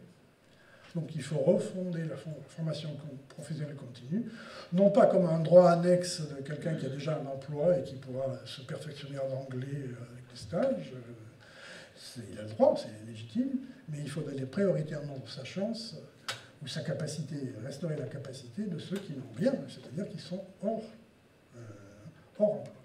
Non, je ne peux pas en dire plus rapidement. Dernier point, je vais essayer d'aller très bref. Le principe de différence, celui dont on parlait avec Rawls tout à l'heure, eh bien, il complète le premier niveau. Si on est passé à la lutte contre les injustices réparables, parce qu'on mélange plus on ne peut plus dissocier le social et le naturel pour la juste égalité des chances, c'est la même chose pour le principe de différence. On ne peut plus isoler uniquement les inégalités d'origine naturelle. Alors donc, il s'agit de lutter contre les inégalités irréductibles, celles qu'on ne peut pas réparer, mais qu'il faut soulager. Donc c'est évidemment la loterie génétique dont parlait Rawls, mais ça peut être aussi l'accident dans la vie, la maladie, qui fait que on doit quand même vous porter assistance. Alors, à qui porter assistance? Là, il y a un autre débat qui est énorme, que je suis désolé de simplifier en quelques secondes. C'est le débat entre Rawls et le philosophe libertarien dont je parlais au début, Philippe von Paris, sur ce qui est appelé le débat sur les surfeurs de Malibu. Alors, qu'est-ce que viennent faire les surfeurs de Malibu dans cette affaire? Eh bien, c'est une façon de résumer quels doivent être les bénéficiaires de la redistribution. Vous avez bien suivi qu'on n'est pas dans le système du ruissellement spontané, mais de la canalisation forcée. Il va y avoir redistribution. Chez Rawls, on ne doit pouvoir redistribuer qu'aux gens qui font l'effort de travailler, ou qui veulent travailler. Ceux qui volontairement s'excluent du monde du travail, par exemple les surfeurs de Malibu qui passent leur journée à faire du surf, parce que c'est leur passion, et puis se contentent de peu, eh bien ceux-là n'ont pas droit à la protection sociale.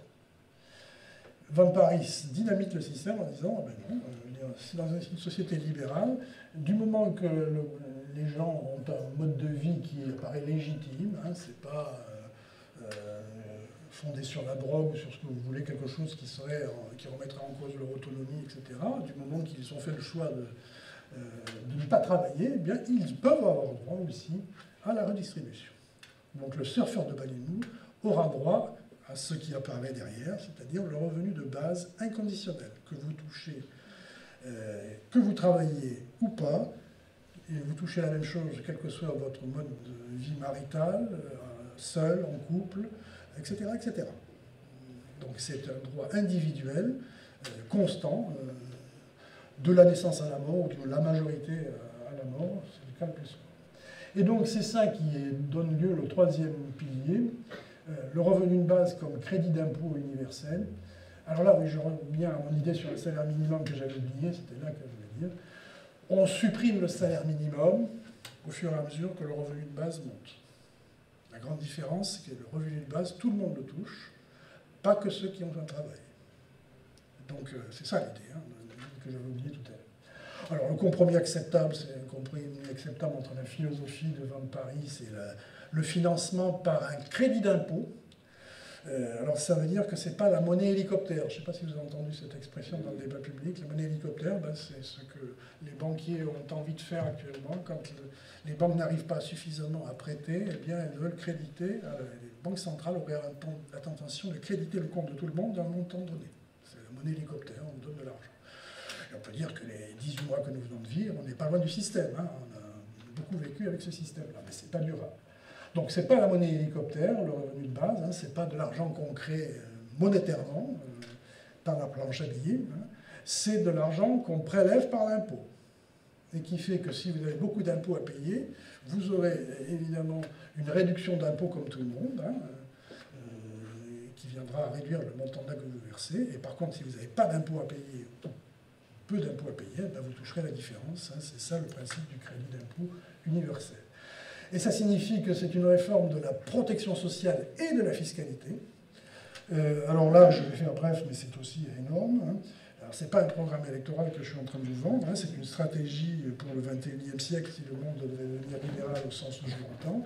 Il faudrait passer d'un État-providence, hein, au sens welfare state, anglais, hein, où on satisfait des besoins, à un État pro-liberté. Qu'est-ce que ça veut dire? Ben, ça veut dire qu'on met le paquet sur le revenu de base aussi élevé que possible, mais qu'ensuite les gens se débrouillent, c'est-à-dire complètent en fonction de leur autonomie ce qu'ils ont envie de faire.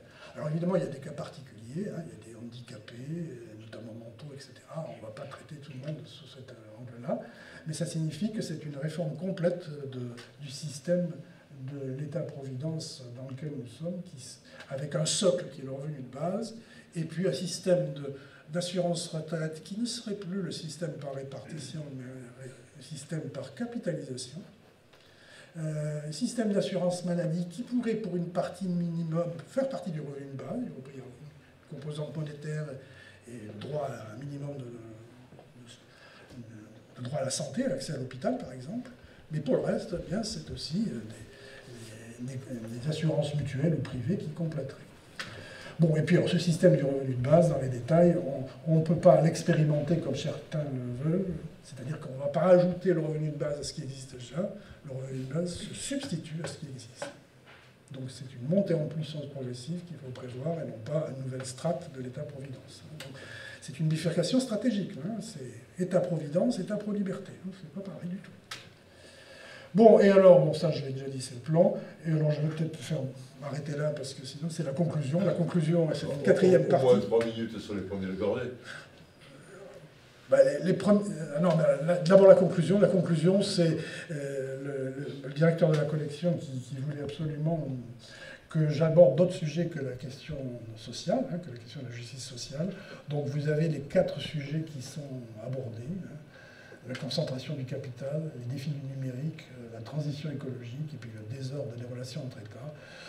En résumé, bien évidemment, ce libéralisme soutenable n'est pas complètement soutenable, il faut compléter par d'autres dispositifs, hein, sauf pour le premier niveau, hein, si on y revient. On peut utiliser certaines idées que j'ai évoquées pour la concentration excessive du capital. Et puis le plus difficile des tests, c'est le désordre des relations entre États, hein, c'est-à-dire l'espèce de loi de la jungle dans laquelle on est en train de sombrer après la guerre froide et puis la domination de l'Occident sur le reste du monde. Et bien dans ce domaine-là, je pense que face à l'ampleur des problèmes qui sont à résoudre, eh bien, le minimum que fournirait ce libéralisme soutenable, c'est que ça permettrait de donner un socle de valeur eh bien, à l'intégration des États européens dans un ensemble plus fédéral. Donc je suis un militant convaincu que l'avenir de la France passe par des États-Unis d'Europe. Je vous remercie.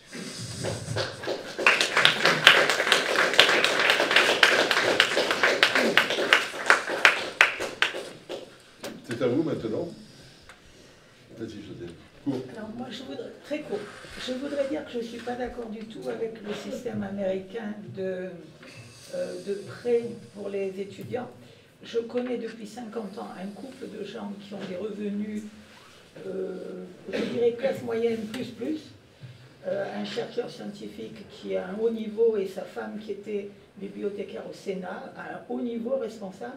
Ils ont été obligés, avec leurs 2 enfants, de souscrire des contrats d'assurance pour que quand leurs enfants ont 18 ans, ils puissent aller à l'université. Donc vous imaginez. Et à une université qui évidemment était privée, une très bonne université. Et malgré ça, le garçon a été obligé de s'engager dans l'armée pour 5 ans parce que ça ne suffisait encore pas. Alors quand vous prenez ce système, c'est vraiment une catastrophe. Alors, je vais trop vite, je comprends votre question, elle est légitime, et je ne suis pas en train de vous dire qu'il faut particulier dans ce système-là. Je vais parler du système australien et du système oregonais. Le système australien, ce n'est pas le privé complet, c'est les universités qui sont privées. C'est un peu comme, si vous voulez, le système de santé actuellement. La médecine est libérale en France, mais vous avez la sécurité sociale. Et vous avez les moyens d'aller chez votre médecin parce qu'on vous rembourse. L'idée là, avec le système australien, c'est que les universités sélectionnent et ont donc intérêt à sélectionner les étudiants qui peuvent arriver au bout du parcours, et on aura un diplôme qui aura une valeur parce que ce sont des gens qui ont des profils homogènes, qui vont satisfaire leurs futurs employeurs. Le problème des diplômes à la française, c'est qu'il y a un écart type énorme entre, avec le même diplôme, vous pouvez tomber sur un génie, et puis de l'autre côté, quelqu'un qui, on se demande comment il a eu son diplôme. Le résultat des courses, la génération suivante, à l'emploi suivant à pourvoir, on ira chercher quelqu'un d'autre. Donc, le système australien est un système dans lequel il y a de l'argent public, mais qui solvabilise les étudiants. Mais il reste vrai qu'ils auront à rembourser des prêts, même à taux zéro, ça fait des prêts. Mais le système qui me paraît le plus intéressant, c'est le système de l'État de l'Oregon, justement pour contrer ce que vous êtes en train de dire, pour éviter cette espèce d'inflation délirante, en effet, qu'il y a eu aux États-Unis. Mais parce que tout le monde ne peut pas aller à Harvard. Si vous voulez aller à Harvard, en effet. Et en effet, là, on retombe sur le problème de la capacité. Si vous avez des études trop chères. Mais même à Harvard, il y a des gens qui sont sélectionnés, dont on paye les études gratuitement. 10%. Oui, d'accord. Donc le système n'est pas complètement... Mais en attendant, ça ne peut pas marcher comme ça. Donc le système de l'Oregon, c'est un système qui me paraît intéressant parce que les études restent gratuites. Simplement, les étudiants doivent s'attendre à rembourser en fonction de la réussite qu'ils ont dans la vie professionnelle. Donc, si le diplôme a été bon et qu'ils ont un bon emploi, ils paieront beaucoup, et sinon, ils n'en paieront pas. Mais bon, en attendant, moi, ce qu'il faut, c'est mettre fin au système français, particulièrement hypocrite, parce que les universités qui sont censées former, être dans le classement de Shanghai, etc., c'est pour ça qu'on a fusionné à Aix-Marseille les 3 universités, pour faire plus gros. Mais en attendant, ça ne change pas le fond. Il fallait remonter dans le classement de Shanghai. Donc, les études les plus difficiles sont accessibles à des étudiants qui ont le baccalauréat à 90%. Qu'est-ce que vous voulez que ça soit en première année?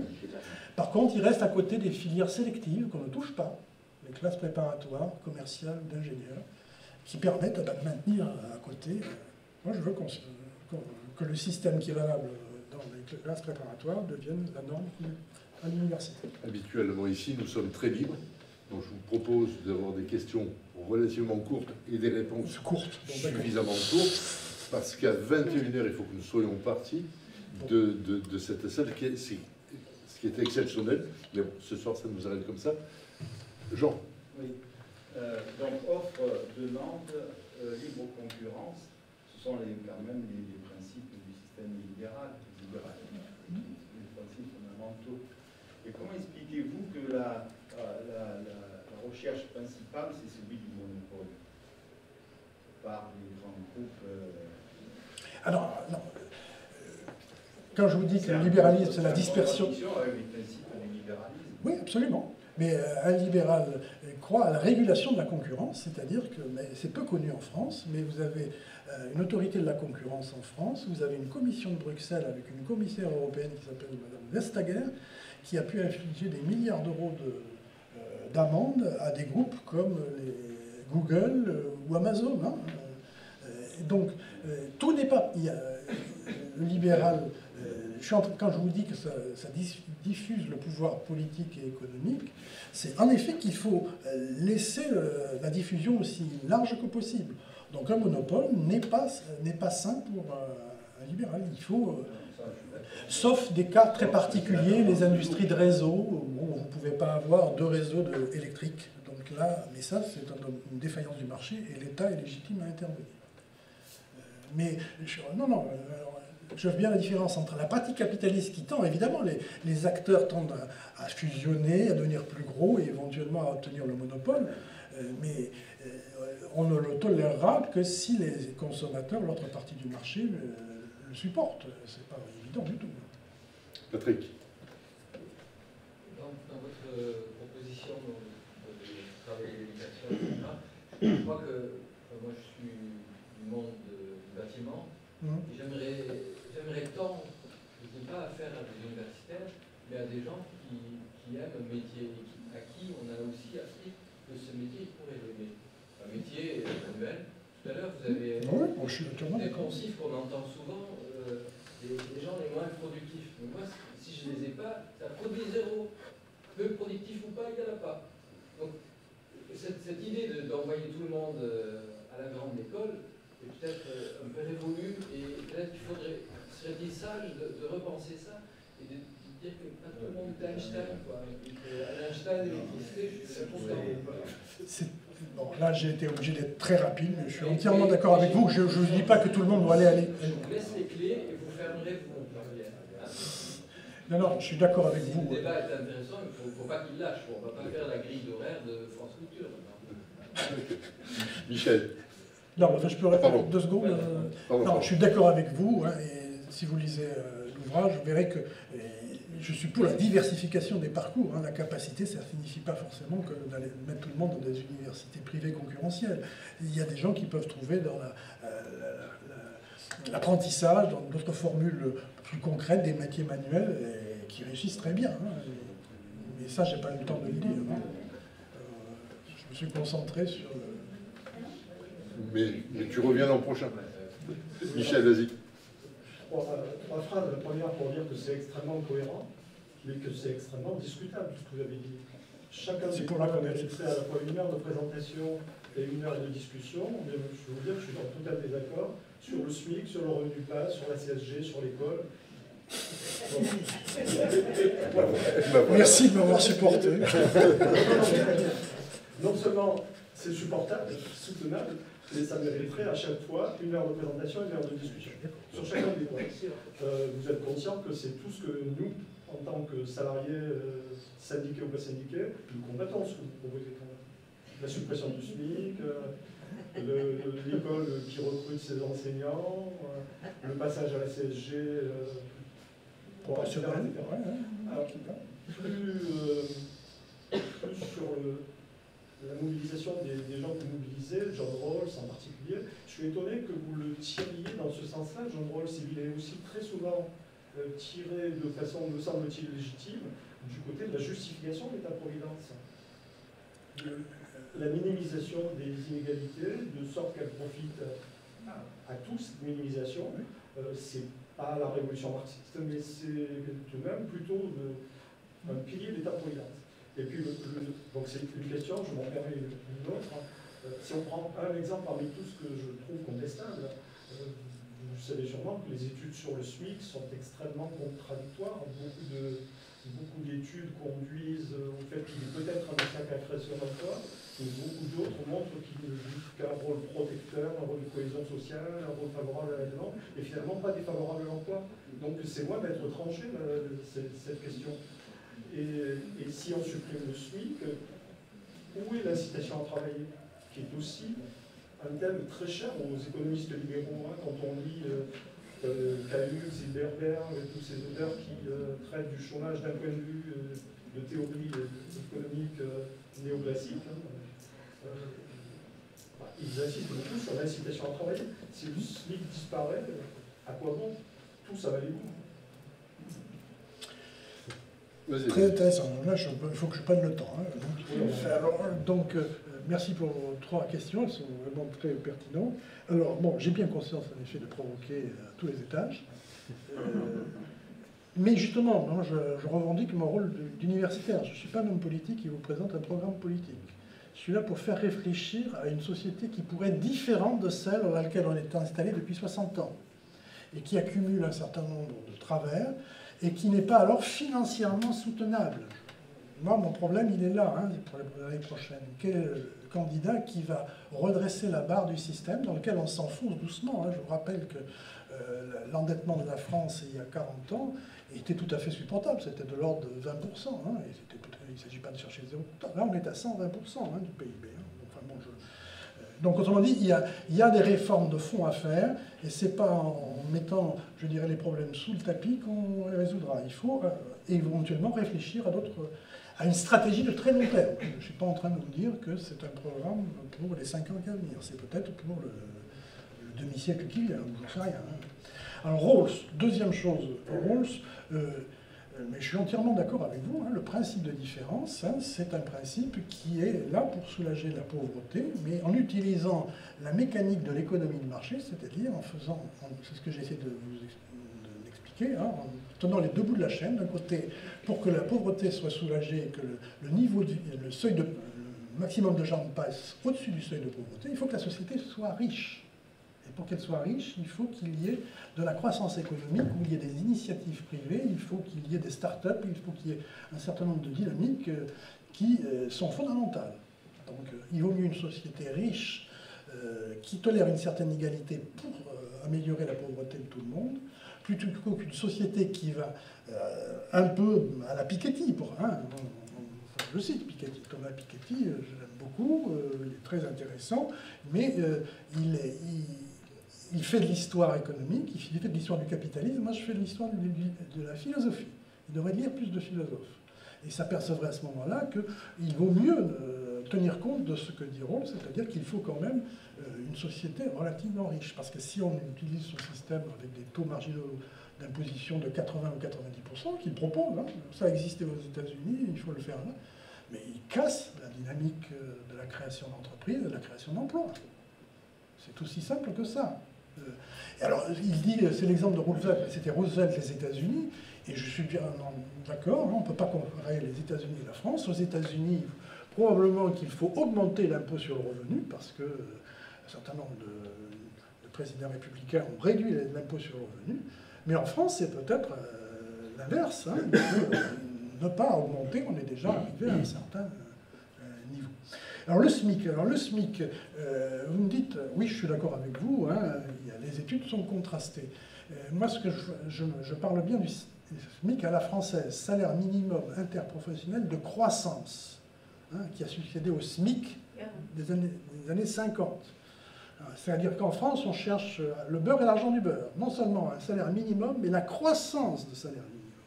Alors, résultat, j'ai quelque part le fait que, je l'avais noté, je crois, le SMIC en France représente 62% du salaire médian.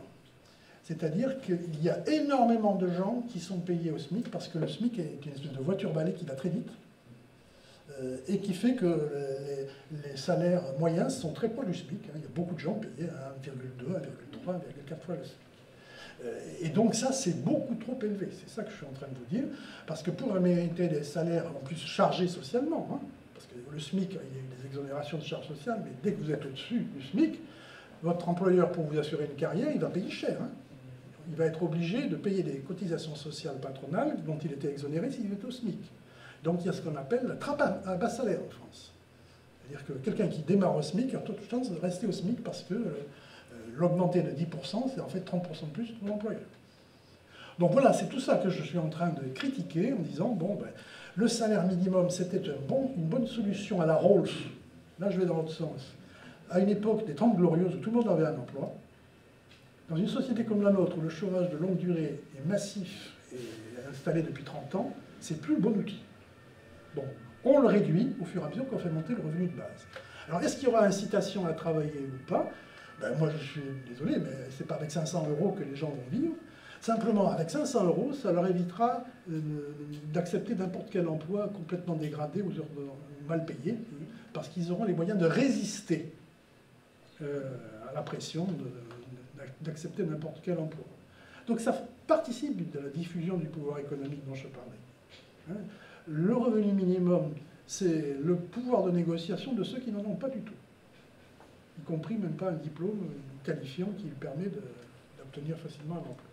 Il faudrait qu'on discute beaucoup plus longuement, mais je vous remercie pour vos questions. Je voudrais que vous reveniez sur le revenu de base, parce que la conception que vous en présentez est une conception qu'on a qualifiée d'hyperlibérale, peut-être de façon un peu étiquetée je reviens tout négativement, mais il y a d'autres conceptions du revenu minimum. Oui, mais le problème c'est de savoir si elles sont crédibles financièrement. Malheureusement, on peut dire beaucoup de choses sur le revenu de base. Mais moi, je tiens à ce que j'ai mis dans le slide là, une réforme de la protection sociale et de la fiscalité.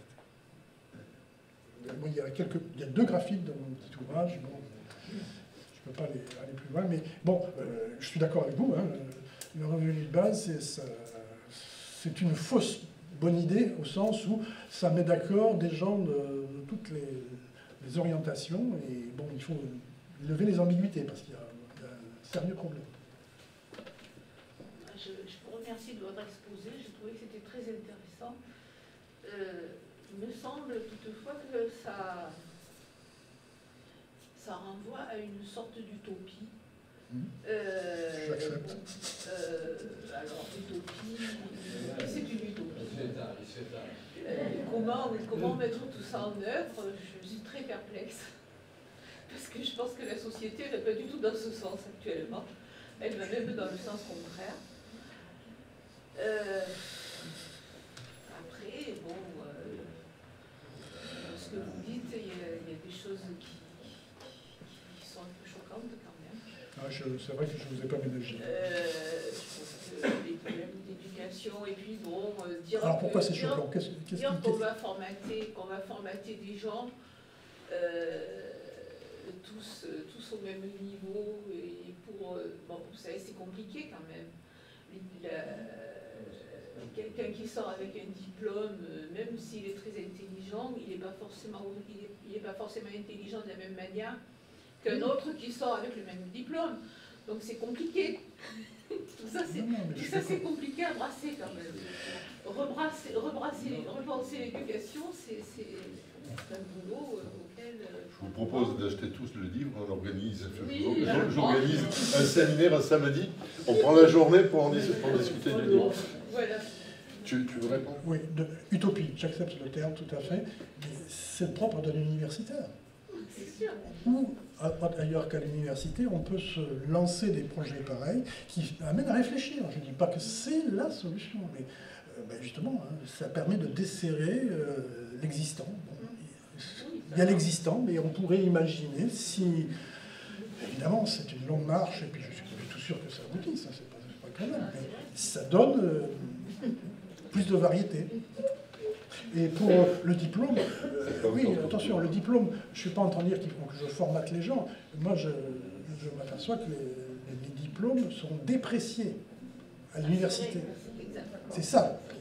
Et donc, il faut restaurer la valeur du diplôme comme signal de qualité vis-à-vis de l'employeur. Quand je recrute quelqu'un, je regarde son CV, je regarde d'abord son diplôme, en disant, ah, voilà. Et donc, je me donne une idée de ce que ça représente. Si ce diplôme fait qu'à l'arrivée, j'ai recruté 3 fois des individus totalement différents, une fois c'était une bonne surprise, une fois c'était une catastrophe, c'est pas sécurisant pour l'employeur, c'est tout ce que je dis. Il y avait une demande de parole, c'est tout. Juste une remarque sur le terme de travail peu productif. Je pense que l'expression de maladroite, il faudra en trouver une autre. C'est une expression d'économiste. Demander aux ouvriers du bâtiment, ils sont peut-être peu productifs en valeur monétaire. Le produit qu'ils créent a peut-être peu de valeur monétaire, mais demander aux ouvriers du bâtiment si en moyenne ils se sont peu productifs. Et donc dire qu'aux ouvriers du bâtiment qui sont peu productifs, on ne va pas leur garantir un salaire minimum, c'est un peu difficile à entendre. Ça, c'est ma première remarque. Il faudrait trouver un autre terme. C'est un stage, moi ça m'est resté là, je pense qu'il y a d'autres gens là-dessus, ça peut être resté là. D'autre part, l'histoire du salaire minimum, auquel la France s'accroche depuis 60 ans, il y a un certain nombre de pays qui n'y étaient pas accrochés, qui ont fini par avoir des gens qui travaillaient pour 1 euro de l'heure, et qui finalement se sont dit qu'il y avait peut-être quelque chose à faire. Bien, alors, le salaire minimum. Qu'est-ce que je reproche au salaire minimum? C'est le fait que pour un boulanger, pour un plombier, prenez ce que vous voulez, recruter au SMIC, c'est recruter des gens qui ont un travail non qualifié. Et donc il faut, en économie, on paye quelqu'un dès lors que l'heure de travail qu'on va lui payer a une certaine productivité qui correspond. Si le salaire est trop élevé, le travail trop peu productif, on s'en passera. Parce qu'on paye trop cher un travail dont la productivité est trop faible. C'est tout ce que j'ai dit. Je ne suis pas en train de remettre en cause la dignité des gens des manœuvres. Hein. Je dis simplement que le système tel qu'il est, il est très mal fait. Et la preuve qu'on a eu conscience de ça, c'est qu'on subventionne en France le travail non qualifié. De 25 milliards par an. Et j'irai plus loin. Non qualifié. Non qualifié. Non productif. Et donc c'est extrêmement maladroit. Oui, et il faudrait trouver un autre terme. Disons qu'il n'est pas assez productif par rapport au niveau du salaire. Le travail est quelquefois pas assez productif par rapport au niveau du salaire minimum. Et je répète ce que je dis. Je suis d'accord avec vous, il y a des pays qui ont créé le salaire minimum, mais à un niveau très bas. L'Allemagne. En France, on a 62% du salaire médian. C'est-à-dire que les gens la moitié des gens qui sont... le salaire médian, ça partage la population des salariés entre une moitié qui touche moins et l'autre moitié qui touche moins. Et bien, ceux qui touchent moins que le salaire médian, c'est entre 62% et 100%. C'est-à-dire il y a énormément de gens concentrés là. C'est beaucoup trop élevé. C'est tout ce que je dis. Bon, je m'arrête là parce que sinon on peut aller encore plus loin. Vas-y. Oui. Oui, moi c'est juste pour revenir au revenu de base. J'avais cru comprendre que la Hollande avait expérimenté ça. Et La Finlande. La Finlande. Récemment, moi j'avais un ami hollandais qui lui touchait un revenu de base et il nous avait dit que tout le monde le touchait chez lui, mais que ça avait été remis en cause et que du coup les hauts salaires ne le toucheraient plus. C'est une erreur. Alors, Hollande, honnêtement, dans les années récentes, on n'a pas entendu parler de... Enfin, j'ai pas entendu parler de ça, peut-être. Alors, c'est au niveau local, peut-être, au niveau d'une commune, parce qu'il y a eu des expériences comme ça aussi, financées au niveau local. La seule expérience, c'est pour ça que je parlais de la Finlande, en Finlande, on a testé pendant 2 ans deux types de chômeurs, les gens qui étaient indemnisés sur le système en place, et d'autres auxquels on donnait un revenu de base, et on voulait voir si, ce qu'on cherchait à faire, si les gens qui touchaient le revenu de base inconditionnel allaient travailler moins, puisqu'ils touchaient sans condition, pourquoi retravailler? Alors, ce genre d'expérience, c'est pour ça que je dis que j'y crois pas, parce que pour expérimenter ça, il ne fallait pas 2 ans, c'est 10 ans. Il faut que les gens s'installent dans un projet de vie pour comprendre s'ils vont vraiment se contenter de 500 € pour travailler moins, ou si au contraire, ils vont prendre 500 € comme une espèce de piédestal à partir duquel ils vont aller beaucoup plus loin. C'est ce qu'on appelle l'économie, les effets de substitution, l'effet de revenu. Il n'y a rien de garanti, mais ce n'est pas parce que vous touchez un revenu de base inconditionnel que vous allez forcément travailler moins. Moi, je ne crois pas du tout à ça. Émilie? Moi, je voudrais 3 lignes de mon camarade et ami Michel qui s'est exprimé tout à l'heure. C'est-à-dire? C'est-à-dire que, moi, d'une part, certains parlent d'utopie, je trouve que c'est une utopie, si c'en est une, extrêmement triste. C'est un triste monde, quoi. Pour moi, l'utopie, il faut me faire rêver. Des choses d'émancipation, de réalisation des hommes, de grandir, de faire des choses toujours plus belles, qu'elles soient manuelles, intellectuelles, de cumuler les deux, etc. Et là, on a l'impression qu'on a des hommes, alors, il y en a qui sont peu productifs, et puis il y a des talents, et cela, il faut les sélectionner pour l'université. Je trouve ça personnellement d'une extrême tristesse. Mais bon, moi, c'est une utopie qui ne me fait pas rêver. Mais après, ce qui me dérange plus, on va voir chacun des rêves qui ne soient pas tous les mêmes. Et donc, vous avez effectivement une démonstration extrêmement cohérente, une philosophie globale extrêmement cohérente. Ce qui me dérange, mais ça, en tant qu'universitaire, effectivement, moi je vous reconnais tout à fait ce droit à se projeter dans notre monde, notre univers, notre construction, etc. C'est fort intéressant. Mais en même temps, vous vous appuyez sur des éléments extrêmement concrets d'aujourd'hui, au cœur du débat politique. Et donc, qu'est-ce qu'on en retient en partant de là? On dira, ben voilà, il faut supprimer le SMIC et faire la sélection de l'université. Et du coup, extrêmement dangereux. Donc, du coup, soit on rêve, on fait de l'utopie, on va dire OK, soit on fait un programme politique. Et votre espèce de mélange des genres, personnellement, me dérange énormément. Moi, j'avais un professeur dans les années 90 qui était par ailleurs fervent militant du RPR à l'époque, les moins de 20 ans ne peuvent pas connaître, mais avec une obsession, la suppression du SMIC. Bon, on a eu l'impression qu'on n'a pas beaucoup bougé, et que l'homme politique qui n'en retirerait que la suppression du SMIC et que la sélection de l'université en France, on irait, y compris, nous semble-t-il, à contrario de ce que vous défendez. Et du coup, c'est un petit peu effrayant. On peut utiliser vos propos pour construire un univers qui, je pense, n'est pas celui que vous voulez. Donc moi, je suis extrêmement dérangée, y compris l'univers plus poudrier. C'est pas celui qui, moi, me fait rêver. Moi, j'ai été, comme madame, extrêmement choquée par des gens peu productifs. Il y a eu tout un gros débat pendant le confinement sur qui est réellement utile et qui est réellement productif dans cette société. Est-ce que l'aide à domicile, elle n'est pas plus utile que le trader? Est-ce qu'elle n'est pas plus utile que celui qui fait du marketing et qui nous vend des produits qui servent à rien, qui sont de mauvaise qualité? Et donc, je trouve que dire que ces gens ne sont pas trop peu productifs ou peu qualifiés, moi aussi, je trouve qu'il y a, au contraire, voilà, ces gens, il faut revaloriser leur métier. Peut-être qu'il faut que des universitaires, pour des bacs plus 5, le fassent pendant une partie de la vie, que les choses, elles se repartagent différemment. Mais voilà, je pense qu'on a d'autres rêves à construire aujourd'hui que ceux que vous proposez. Ben voilà, c'est pas le même accueil que dans les amphis où tu enseignes. Je peux dire... Oui, bien sûr, bien sûr. Il y a plein de demandes de parole encore. L'utopie. Une circonstance atténuante, hein, j'avais 1 heure pour expliquer énormément de choses. Donc j'ai pris des choses provocantes pour vous faire réagir, je suis content, ça réagit. Donc, pour les détails, faites-moi grâce de regarder un peu plus ce que j'ai écrit, mais il y a des malentendus dans ce qu'on dit. L'utopie que je décris, elle est fondée sur la liberté, et la liberté, c'est pour moi quelque chose qui est très stimulant. Je ne vois pas en quoi c'est pauvre. Hein. Alors simplement, là où vous avez raison, c'est que j'ai voulu ne pas rester au niveau philosophique. C'est très confortable de rester au niveau philosophique. Je connais beaucoup de collègues philosophes qui restent et puis qui me regardent avec horreur en disant « mais qu'est-ce que tu nous racontes ?» Oui, il s'agit de prendre... Si je prends la philosophie au sérieux, il faut voir ce que ça veut dire. Alors ça veut dire quoi? Alors j'ai pris le cas de la France. C'est pour ça que j'ai pris des totems du débat français, la sélection, le salaire minimum, pour dire que ces vaches sacrées-là, il faut savoir les prendre avec recul. C'est tout ce que je vous demande.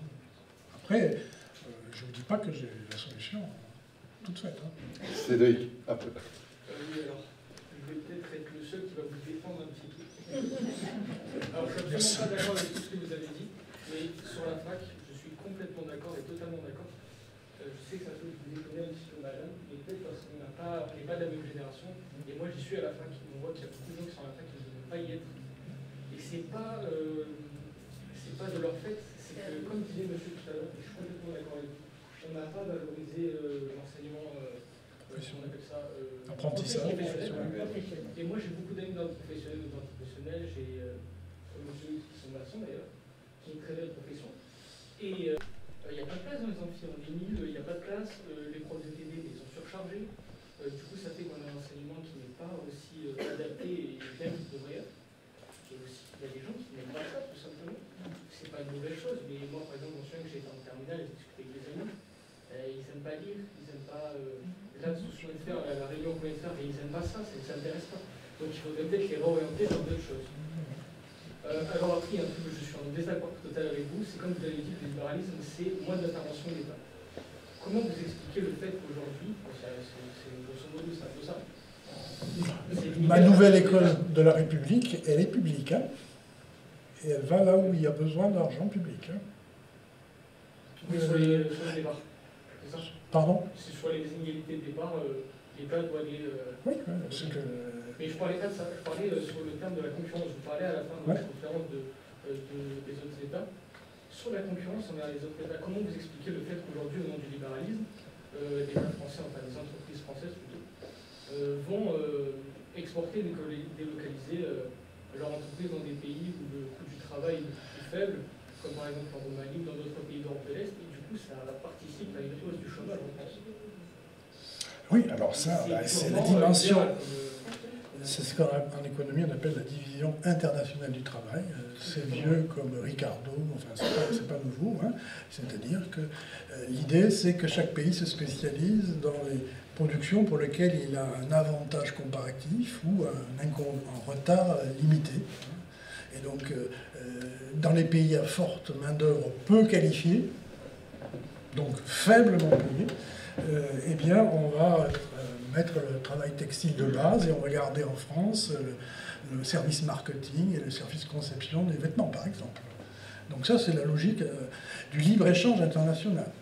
Alors, je suis bien d'accord avec vous que moi, je n'ai pas abordé trop cet aspect de division internationale du travail, c'est dans la conclusion, hein, où manifestement, dans le monde dans lequel on va, on avait un système qui était relativement libre-échangiste jusqu'à ce que les États-Unis acceptent que la Chine entre dans l'Organisation mondiale du commerce.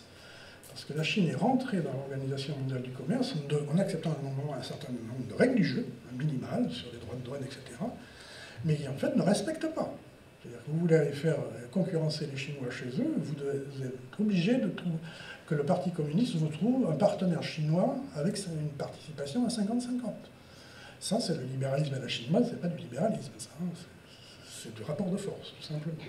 Alors là, j'ai pas la réponse, hein, on n'a pas le temps d'aborder la conclusion, mais je pense que, pour revenir au niveau philosophique, hein, redonner une utopie, je pense que s'il y a un endroit dans la planète où on peut encore croire à un certain nombre de choses, c'est peut-être en Europe, si on arrive à faire le poids en Europe face aux mastodontes qui vont s'affronter, qui sont les États-Unis et la Chine.